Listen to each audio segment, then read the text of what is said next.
Essa aqui é uma Shonen Jump, a revista de mangás que mais vende no Japão e lá onde nasceram algumas das obras mais populares da cultura pop japonesa. Para você ter ideia, dentro dessa mesma edição de 2004 que tem em mãos, temos reunidos capítulos de Naruto, Bleach, Death Note, Hunter x Hunter, Jojo, Shaman King, numa mesma época que também tinha One Piece, que não saiu nesse volume, mas sai até hoje. Muitos ícones do que se chama de mangá shonen já saíram aqui no Brasil, mas muitos também ainda são inéditos. E nesse vídeo aqui vamos te contar sobre alguns títulos históricos que finalmente vão ser publicados em 2026.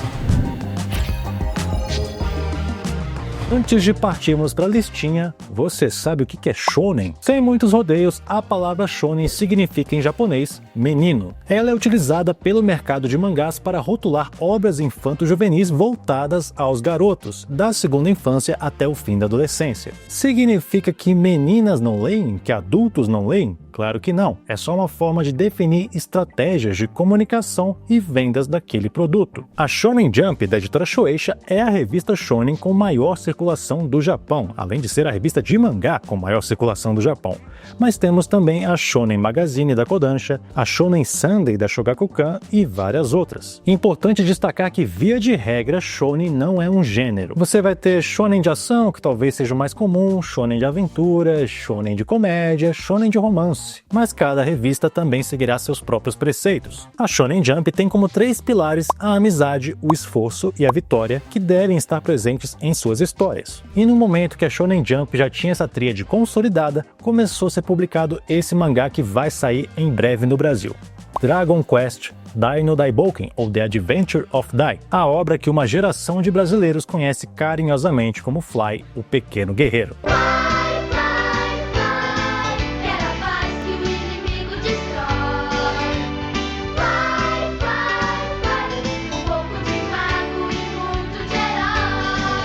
Quem acompanhou os últimos anos sabe a novela que foi. Durante muito tempo se falava o quanto era difícil publicar esse mangá no Brasil, porque basicamente ele tem muitos donos. Ele começou a ser publicado em 1989 pela revista da editora Shueisha, sendo autoria de 2 pessoas, Riko Sanjo, que criou a história, e Koji Nada, que ilustrou. Apesar de ser uma história original, os elementos, universo e personagens são baseados em uma franquia de games, o Dragon Quest, que pertencia à Enix. Depois a Enix se fundiu à Square, virando a Square Enix, que tem sua própria editora, ou seja, um verdadeiro megazord do licenciamento. Eis que em 2020 o Japão anuncia uma republicação da obra chamada de Perfect Edition, a edição perfeita, que reúne toda a história em 25 volumes. Esse anúncio foi feito junto a uma reaquecida da marca que ganhou nova adaptação animada, jogos e spin-off em mangá. Com isso abriu-se uma nova janela de licenciamento e durante a CCXP de 2021, a JBC anunciou que publicaria o título no Brasil, mas mal sabia ela que isso levaria quase 5 anos para acontecer de fato. A questão é que essa edição perfeita do mangá de Dragon Quest traz artes de capa que formam um mosaico completo, juntando todos os 25 volumes. Segundo relatos de representantes da JBC,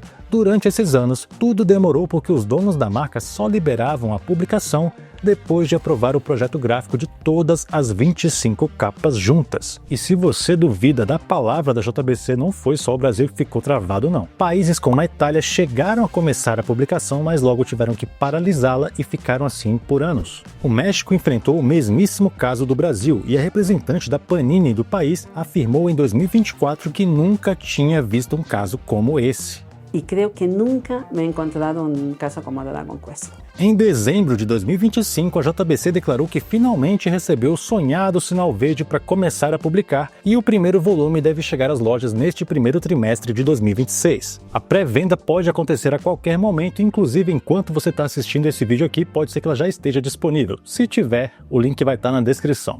Bom, e sobre o que é esse mangá? A gente tem um vídeo já antigo aqui no canal que você pode conferir depois que trata da trajetória de Dragon Quest até o início do mangá. Mas em resumo, vemos a jornada de um garoto órfão chamado Dai, que é encontrado e adotado pelo monstro Blas, que o trata como se fosse seu neto, junto de Gomi, uma criaturinha dourada em forma de gota com asas. A aventura tem início quando Gomi é raptado e Dai, que almeja ser um herói, parte para resgatar seu amigo. Com o passar do tempo, ele se junta a mais aliados descobre a marca do dragão em sua testa e é treinado pelo lendário Avan. A história é baseada principalmente no conceito do Dragon Quest III e foi adaptado para anime pela primeira vez em 1991, na série que passou aqui pelo SBT de 96 a 2000 como Fly, o Pequeno Guerreiro. A respeito dos nomes de golpes, objetos e outros elementos da história, a JBC deve usar a nomenclatura oficial em inglês com um ou outro ajuste. Infelizmente, os termos em japonês que ouvimos adaptados na dublagem da primeira série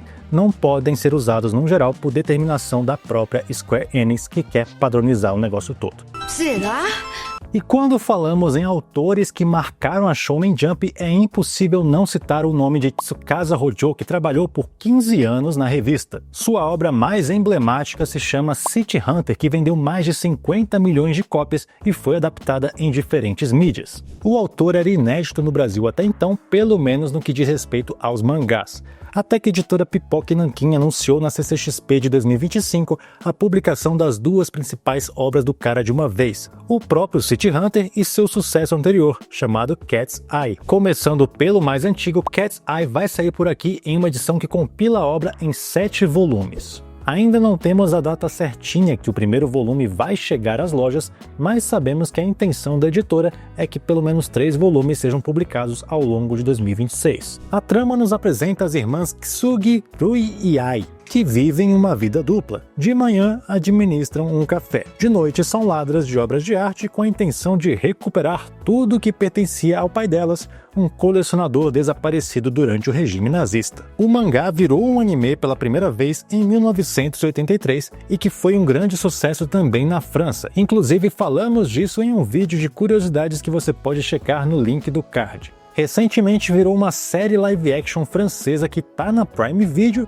e ganhou um novo anime pro Disney Plus. Quanto ao City Hunter, também não temos uma data, mas ele vai ser publicado aqui numa edição de 12 volumes, sendo que 4 devem chegar às lojas brasileiras ainda em 2026. As histórias do mangá acompanham o mulherengo detetive particular Ryo Saeba, que trabalha livrando Tóquio do crime. Atuando em seus negócios sob o pseudônimo de City Hunter, ele é contratado sempre que alguém escreve as letras XYZ em um quadro negro da estação de Shinjuku. Após a morte de seu parceiro, Ryo passa a conviver com a irmã do falecido, Kaori, disposta a bater no detetive com um martelo gigante sempre que o cara foge da linha. Curiosamente, a possível primeira vez que os brasileiros tiveram contato com a obra foi através de uma adaptação para o cinema que tinha nada menos que Jackie Chan como protagonista. Essa é uma das várias adaptações que tiveram, sendo que alguns especiais animados foram transmitidos aqui pelo canal Locomotion no início dos anos 2000 e temos um live action japonês na Netflix desde 2024. Por enquanto, falamos só de obras muito populares que venderam milhões e milhões de cópias, mas temos uma pouquíssimo conhecida no Brasil e que é uma pedra fundamental do que se conhece como mangá shonen, principalmente o shonen de esporte. O nome do mangá é Igaguri, o Jovem Judoca, que vai sair por aqui pela editora Tundra. Essa é uma editora independente que começou a trabalhar com quadrinhos há poucos anos e esse será o seu primeiro mangá. Igaguri é uma obra de 1952, uma época praticamente inexplorada nos mangás publicados no Brasil, o que já a torna uma obra bem interessante para quem estuda ou tem interesse pela história dos quadrinhos do Japão.